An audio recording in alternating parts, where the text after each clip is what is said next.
빨간 모자에 낡은 청바지 하얀 운동화 신고.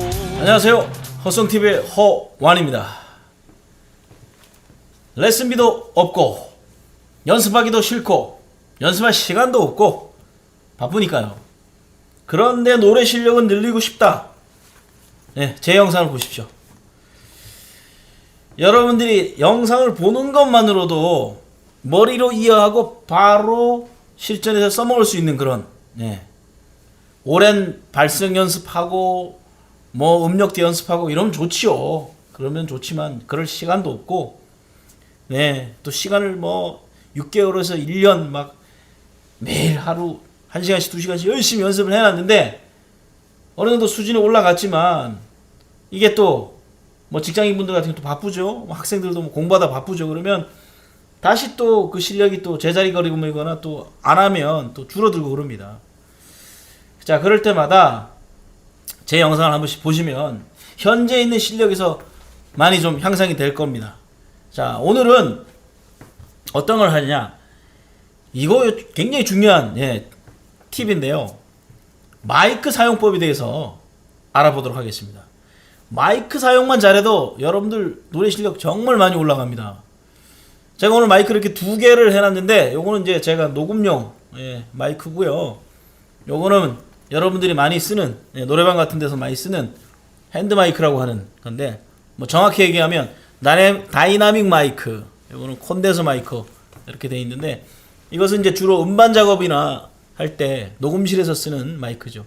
이 마이크를 쓰실 일은 거의 없을 거예요. 여러분들이 뭐 기념 음반을 만든다든가 음반을 만드는 일을 하지 않는 한은, 요거는 뭐 나중에 또 한번 다뤄보도록 하고요. 오늘은 바로 이겁니다. 다이나믹 마이크, 핸드 마이크라고도 많이 하죠.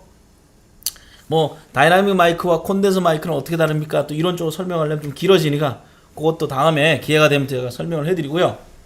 오늘은 이 핸드 마이크, 여러분들이 노래방에서 많이 쓰는 마이크, 혹은 뭐 동네에 있는 중년분들 좋아하시는 7080 라이브 카페 가서 요즘에 무대에서도 직접 노래하실 수 있죠. 그럴 때 다 핸드 마이크를 쓰는 거니까.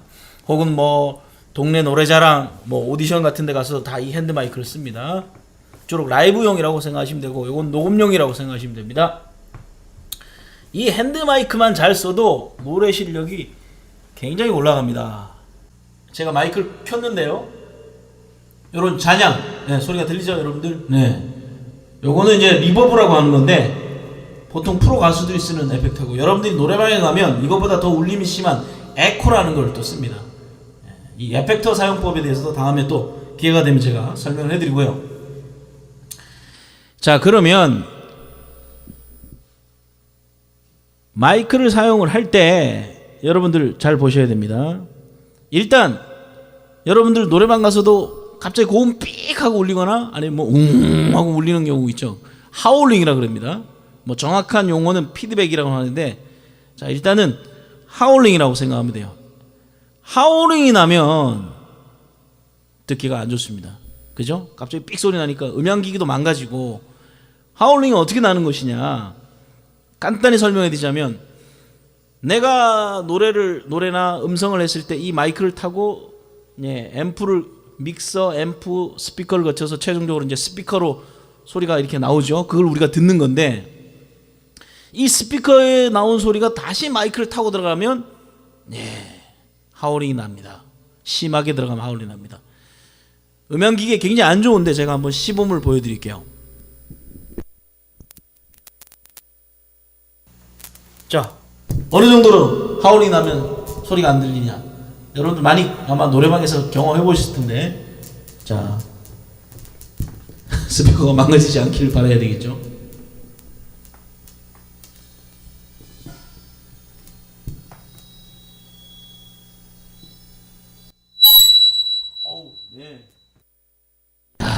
저희 스피커 망가질 뻔했습니다.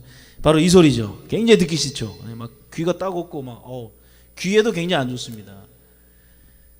내가 마이크를 대고 얘기한 내용이 어떻습니까? 스피커로 나온 것이 일로 또 도는 거죠. 피드백 현상이라고 합니다.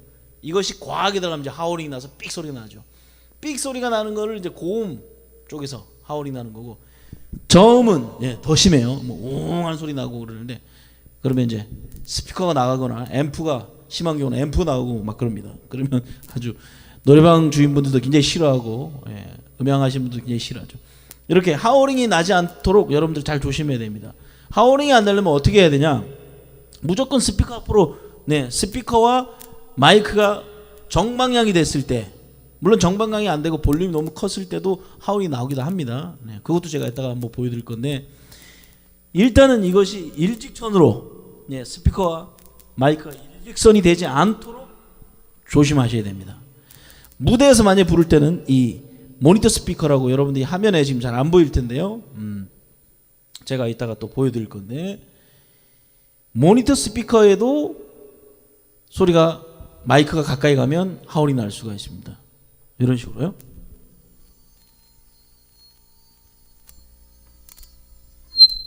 나죠. 네. 그래서 무대에 있을 때도 여러분들 마이크를 이렇게 내리지 않는 게 좋습니다. 내리게 되면 스피커와 일직선이 될 확률이 높죠. 네. 그래서 내리지 않는 것이 좋습니다. 근데 이제 춤추면서 하고 막 그럴 때는 이렇게 막 안무를 하느냐고 내릴 수도 있고 한데, 하여간 되도록이면 안 내리는 게 좋습니다. 또 재밌는 건 이렇게 직접적으로 마이크를 스피커에 갖다 대지 않아도 하울이 납니다. 어떻게 하면요? 자, 이렇게 감싸면 소리가 하울이 날 겁니다.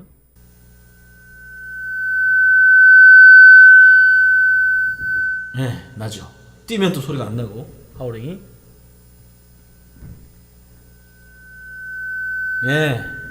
그래서 마이크를 쥐는 방법이 핸드 마이크에서 이렇게 감싸지 말라는 겁니다.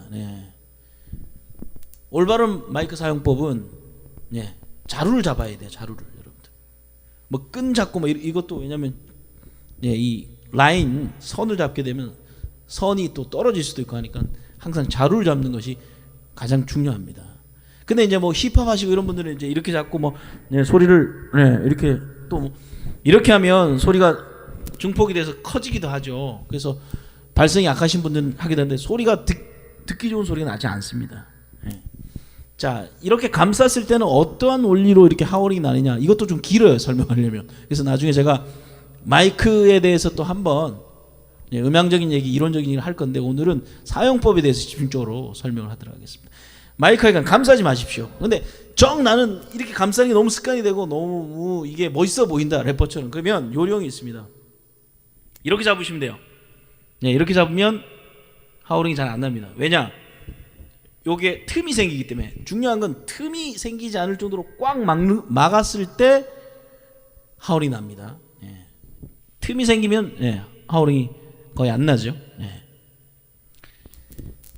자, 그리고 기본적인 마이크와 내 입의 거리, 위치는 이렇게 주먹 하나 정도 들어갈 정도, 이 정도가 좋습니다.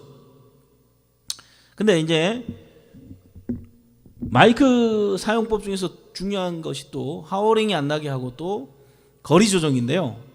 사실은 마이크는 가깝게 할수록 수음이 잘 되는 게 사실입니다.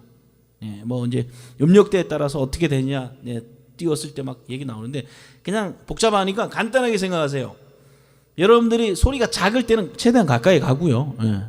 이렇게 속삭이듯이 말할 땐 최대한 가까이 가고, 크게 말할 때는 띄우면 됩니다. 뭐 노래 같은 경우는 크게 작은 거 이렇게 발성이 커질 때는 띄우면 됩니다.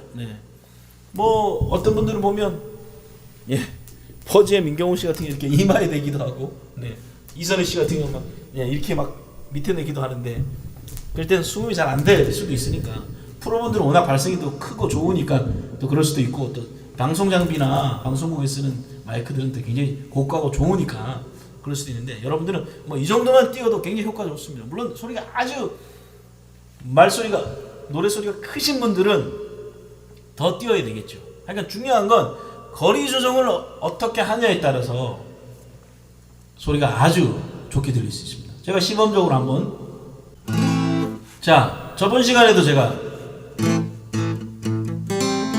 불러드렸던 먼지가 되어를 한번, 자, 옆에서 마이크를 봤을 때 여러분들 거리가 어떻게 이렇게 조정이 되는지 잘 보십시오.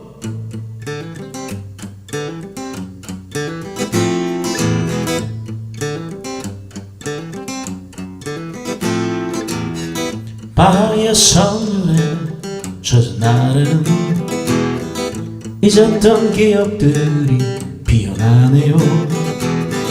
바람에 날려간 나의 노래도. 자, 어떻습니까? 앞부분에 저음 음역대가 낮은 부분에서는 소리가 작게 나가니까 최대한 제가 마이크를 바짝 붙여서 하죠. 자, 후렴구. 작은 가슴을 모두 모두어 시를 써봐도 모자란 당신. 자, 지금 제가 한 게 이상적인 일반적인 마이크 사용법인데 이걸 무시하고 하면 어떻게 되냐?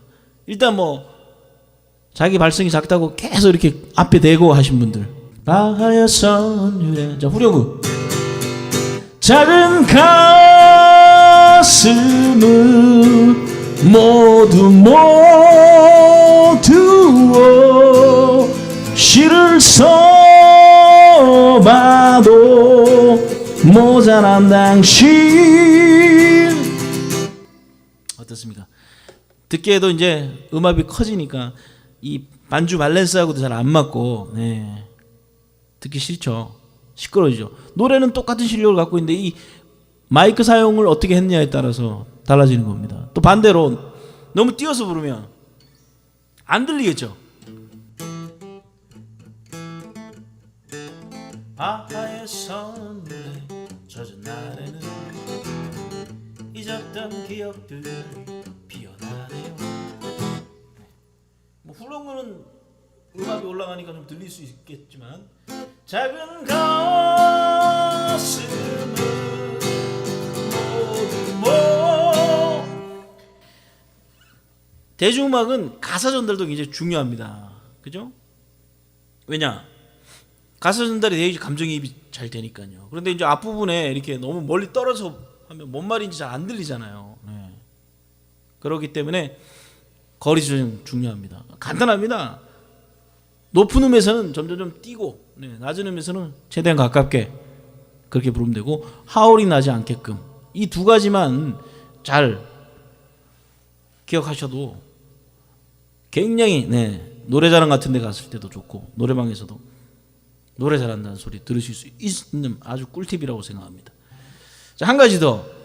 여러분들 마이크 테스트 할 때 마이크가 켜졌는지 안 켜졌는지 확인할 때 뭐 어떤 분들은 막 이렇게 주로 이렇게 막 때리신 분들 많죠. 이거 굉장히 안 좋습니다. 마이크한테 굉장히 안 좋아요. 마이크가 망가집니다. 마이크만 망가지느냐 스피커 앰프 다 망가질 수도 있어요. 잘못하다가. 그럼 또 물어줘야 되고 막 그렇잖아요. 음향 관계자분들은 굉장히 싫어합니다. 마이크 두드리는 거. 이제 그래서 이제 말로 하는데 그러면 이제 마이크 테스트 해보세요. 그러면 마이크 테스트 하나 둘 셋 넷. 마이크 테스팅 하나 둘 셋 넷 하고 정확하게 말하면 좋은데 또 쑥스러워서 잘 못하시죠. 그럴 때는 어떻게 하면 이렇게 긁어주세요. 긁어주면 소리 나죠. 긁어주면 확실하게. 마이크 치는 거 절대. 어떤 분들 막 집어 던지는 분들 계시고 그러는데 아유 큰일 납니다. 마이크 망가집니다. 노래방에 있는 기계들이 안 좋은 이유 중에 하나가 자체가 저가 품이라서 그런 것도 있지만 다 집어 던지고 막 술 취해서 막 그래서 그런 경우가 많습니다. 마이크만 잘 사용해도 여러분들 노래 실력 향상될 수 있습니다. 자, 오늘은 여기까지. 감사했습니다.